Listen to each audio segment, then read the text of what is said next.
राधे राधे। कैसे हैं आप लोग? आज आपको एक ही वीडियो में बताऊंगा कि कुंडली कैसे देखी जाती है। बेसिक है। अगर आपको थोड़ा बहुत जानकारी है, नॉलेज है, अगर आप थोड़ा बहुत भी जानकारी लिए हैं तो आपको एक ही वीडियो में आप पूरी कुंडली देख सकेंगे। देखिए, सबसे पहले कुंडली में 12 भाव होते हैं। पहले हमको चक्र बनाना है।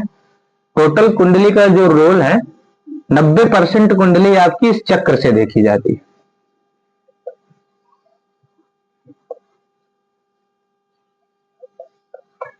अगर आप चाहते हैं कि हम नॉर्मल, कोई भी है कि हम नॉर्मल कुंडली देख लें, नॉर्मल जानकारी हो जाए, तो उनके लिए विशेषकर है। बहुत हाई लेवल में अभी मैं आपको नहीं बताऊंगा, क्योंकि हाई लेवल के लिए आप अभी परिपक्व नहीं होंगे, इसलिए कि नॉर्मल कुंडली देखने के लिए आपका है। ये प्रथम भाव, ये द्वितीय, ये तृतीय, चतुर्थ, पंचम, षष्ठ, सप्तम और ये आठवां, ये नौम भाव हो गया, और ये 10, 11 और ये 12। इस प्रकार ये आपके 12 भाव हैं। पहला, दूसरा, तीसरा, चौथा, पांचवा, छठवां, सातवां, आठवां, नौवां, 10वां, 11, 12, है ना। तो 12 भावों में हमको पहले ये पता करना पड़ेगा कि ये भाव है किसके, ये क्या दर्शाते हैं, इनका स्वभाव क्या है। जैसे इस भाव को क्या कहते हैं? तन भाव। अगर शरीर से रिलेटेड आपको देखना है, तन भाव देखना है, तो आप यहाँ से देखिए। अब यहाँ अच्छे ग्रह बैठे हैं तो उसके हिसाब से आप फलादेश करिए। जिस कलर का ग्रह बैठा है, आपको ग्रहों की नॉलेज होना चाहिए। थोड़ा बहुत अगर आप जानकारी लिए हैं तो आप देख लेंगे। तो यहाँ से तन के लिए आप देखेंगे, ये दूसरा धन भाव है।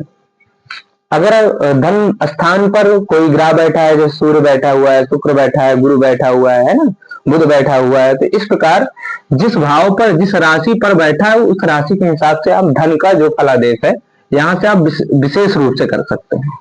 ये हृदय स्थान भी कहा गया और भाई का स्थान भी होता है। ये भाई का स्थान भी है कि आपके कितने भाई होंगे, या कितने भाई होंगे, आप किस हिसाब से आपका हृदय कैसा होगा, ये भी आप बिल्कुल यहाँ से देख सकते हैं। ये संपत्ति का स्थान है। चलो, संपत्ति आप दे सकते हैं।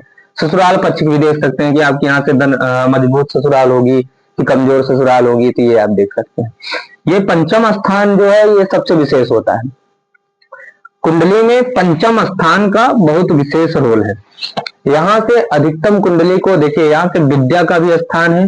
अब विद्या जब आप देखेंगे तब आप धन के लिए आप बता सकेंगे कि हाँ, धनवान होगा कि नहीं। अगर विद्यार्जन ही नहीं किया तो धनार्जन कैसे किएगा, करेगा वो। तो ये विद्या का स्थान और ये संतान का स्थान भी है। तो यहाँ संतान का भी देखा जाएगा और विद्या का भी देखा जाएगा। अगर कोई पूछा कि पंडित जी हमारे संतान नहीं हो रही है, क्यों नहीं हो रही, तो यहाँ पर देखिए, कोई ग्रह की अगर दृष्टि नहीं है, कोई ग्रह यहाँ पर रही है, या राहु केतु बैठ गए हैं, पापक ग्रह, नीच के राहु केतु बैठ गए हैं, तो गर्भ भी नष्ट कर देता है। तो इस प्रकार है। अब यहाँ पुरुष वर्ग अगर ग्रह बैठे हुए हैं तो आपको ये समझ लीजिए कि पुत्र के योग है। अगर स्त्री वर्ग के ग्रह हैं तो आप समझ लीजिए कि पुत्री के योग है। तो ये संतान का आप विश्लेषण यहाँ से कर सकते हैं। ये है जो शत्रु भाव है। अगर कोई कहे कि पंडित जी मैं शत्रु से बहुत परेशान हूं, तो यहाँ पर देखिए कि उसके ग्रह कौन से बैठे हैं। तो शत्रु को अगर आपको देखना है, शत्रु मित्र अगर ये सब देखना है, तो आपको यहाँ से अष्टम भाव से देखना पड़ेगा। ये जो सातवां भाव है, ये पत्नी का स्थान है, पति का भी स्थान है। अब मान लिया पुरुष वर्ग है तो वो पत्नी के लिए यहाँ से देखेंगे, और अगर महिला है तो पति के लिए। अब यहाँ जैसा ग्रह बैठेगा उस ग्रह के हिसाब से आपको विश्लेषण करना है। तो नॉर्मल है, मैं आपको देखिए बेसिक आपको जानकारी दे रहा हूँ, बहुत ज्यादा अंदर तक नहीं घुस रहा हूँ। जैसे आप बेसिक जानकारी लिए हैं कि हाँ, कौन सा ग्रह अच्छा होता है, कौन सा खराब होता है, कुंडली देखने में आपको परेशानी हो रही है, तो आप यहाँ से देख सकते हैं। ये पत्नी का स्थान है। अक्सर आपको इन सारी चीजों को ध्यान करना है। यहाँ ग्रहों की दृष्टि भी आप देखिए, इसके साथ साथ कौन से ग्रह कहाँ पर बैठे हैं ये भी देखिए। ये जो है, ये आयु का स्थान है। इसको आयु का स्थान कहते हैं। यहाँ से आप कितने वर्ष जिएंगे उसका विश्लेषण कर सकते हैं। ग्रहों का शुभ ग्रह बैठे तो उसके अनुसार आप उसका लाभ देखिए, है ना। तो अब आयु का अगर आपको देखना है तो अष्टम भाव से देखेंगे। नवम भाव जो होता है, ये धर्म का स्थान होता है। व्यक्ति धर्मवान होगा, पांडित्य कर्म करने वाला होगा कि नहीं होगा। अब यहाँ जिसके कुंडली में गुरु बैठ जाए, शुक्र बैठ जाए, उच्च के हो जाए, तो समझ लो कि वो पांडित्य कर्म से या धर्म के रिलेटेड से बहुत ज्यादा आस्था उसकी रहेगी, बहुत ज्यादा धर्म को मानने वाला होगा। तो धर्म का जो है आपको नवम भाव से देखना है।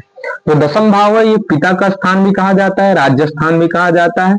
कुछ लोग इसे कर्म भाव की दृष्टि से भी देखते हैं।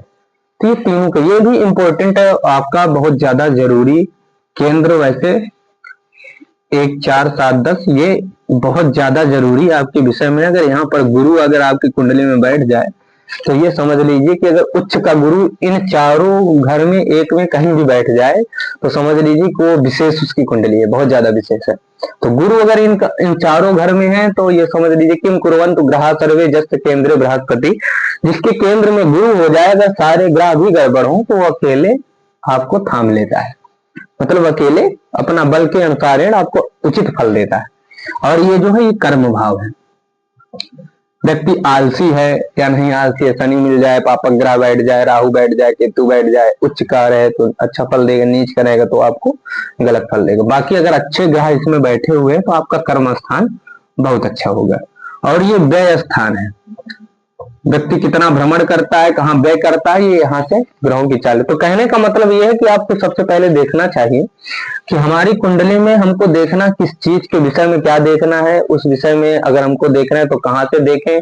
ग्रहों की दृष्टि का विशेष रूप से ध्यान दें कि कौन से ग्रह की कौन सी दृष्टि होती है ना। जैसे सूर्य की 7वीं, सभी ग्रह की समथिंग 7वीं दृष्टि सभी ग्रह देखते हैं, राहु केतु स्वग्रही होते हैं, उनको छोड़ करके बाकी सारे ग्रह 7वीं देखते हैं। बाकी इसके अनुसार आप सभी ग्रहों को एक बार पढ़िएगा ध्यान से।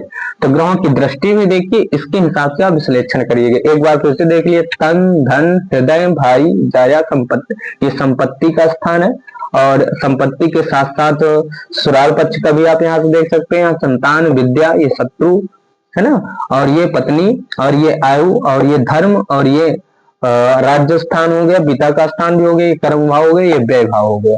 तो इन स्थानों से आप जो व्यक्ति जैसा आपको सवाल करे कि हमको इस विषय में बताओ, तो सबसे पहले आपकी नजर तन भाव के लिए पूछ रहा है तो तन स्थान पर, और विद्या के विषय में पूछ रहा है तो विद्या स्थान का ध्यान दीजिए, आयु के लिए पूछ रहा है तो आयु स्थान पर ध्यान दीजिए, धर्म के विषय में पूछ रहा है तो धर्म स्थान पर दीजिए, कर्म भाव पर जा रहा है तो कर्म भाव पर, व्यय भाव पर जा रहा है तो व्यय भाव पर ध्यान दीजिए। अच्छा, संपत्ति की बात करें तो चतुर्थ भाव पर ध्यान दीजिए, भाइयों की बात करें तो आप तृतीय भाव पर ध्यान दीजिए, पत्नी की बात करें तो आप सप्तम भाव पर ध्यान दीजिए। तो कहने का मतलब ये है कि आप लोग विशेष रूप से ये ध्यान देना है कि हमको किस चीज को क्या देखना है, उस हिसाब से आप इन ग्रहों के हिसाब से ही फलादेश करिए।